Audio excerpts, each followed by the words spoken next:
What's up, guys? All right, so let's talk, man. Let's talk. It's been a minute. Been making some changes. I know most of you probably do not know this and don't care. I had two different clinics, and one clinic was like just addiction only, and the other clinic was a primary care clinic. And I'm transitioning out of the addiction only clinic, and I'm just doing the primary care clinic so I can treat people with addiction, at my primary care clinic, and also treat all their medical needs. And I just feel like it's a little more comprehensive. It's more just in line with what I want to do right now. Not that there's anything wrong with the addiction only clinics. I think those are very helpful for people, and I worked there for years, and it did a lot of good.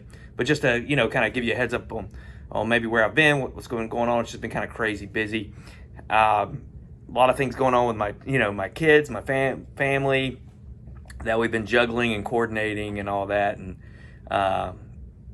anyway, no excuses though, man. No excuses, right? So, anyway, so what I want to talk about, how do you start a Suboxone taper plan? Now, the first thing, obviously, this video is not medical advice for you because everybody's different.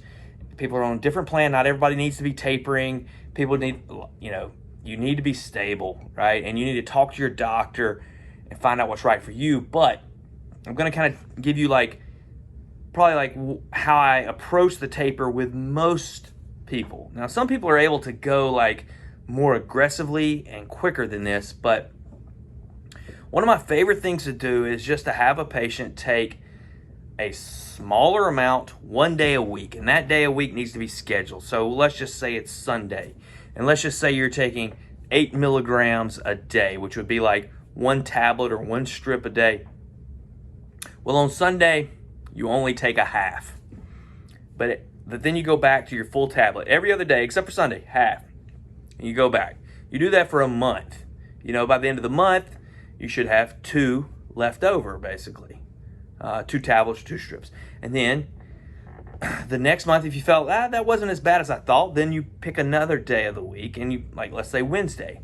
So on Wednesday, you take half, and Sunday, you take half. The rest of the days, you take your full, right? And then you've got 4 left over. So, and then we just kind of build up from there. So then the next step would be maybe in every other day or every third day. And then, so if we go to every third day, then we go to every other day, then we're kind of ready. Then you can actually go to half, whole. So you can go to Monday, Tuesday, you're taking a half, and then Wednesday, you're taking a full one, okay? You're kind of reversing that process, but you're still on a much lower dose. And then you're ready to go down to a half every day. And that's kind of how I start to get people to think about tapering, because there's a mental block, all right? There's anxiety around cutting down.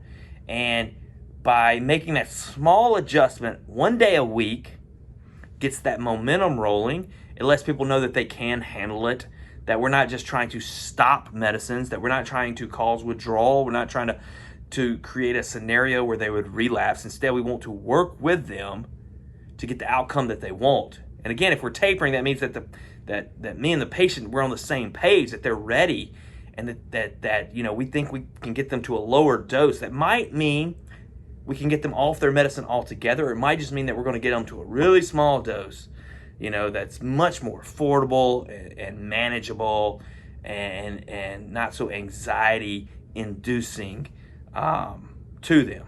So that's kind of my basic thoughts on starting the taper plan and how I approach it. Now, there's other patients that we do things differently with, but I think that is a good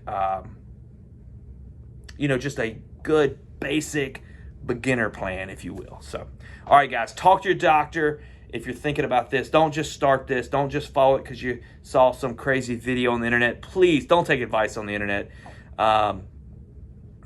But get good advice. Get a good doctor that can manage you and help you, all right, and help with your questions. Feel free to comment. Let me know what you're thinking. If you've tried this method, if it didn't work, let me know. That's okay. You're not going to hurt my feelings. I've yet to see anybody that it didn't help get things rolling with, get things started. So, all right, guys. Peace.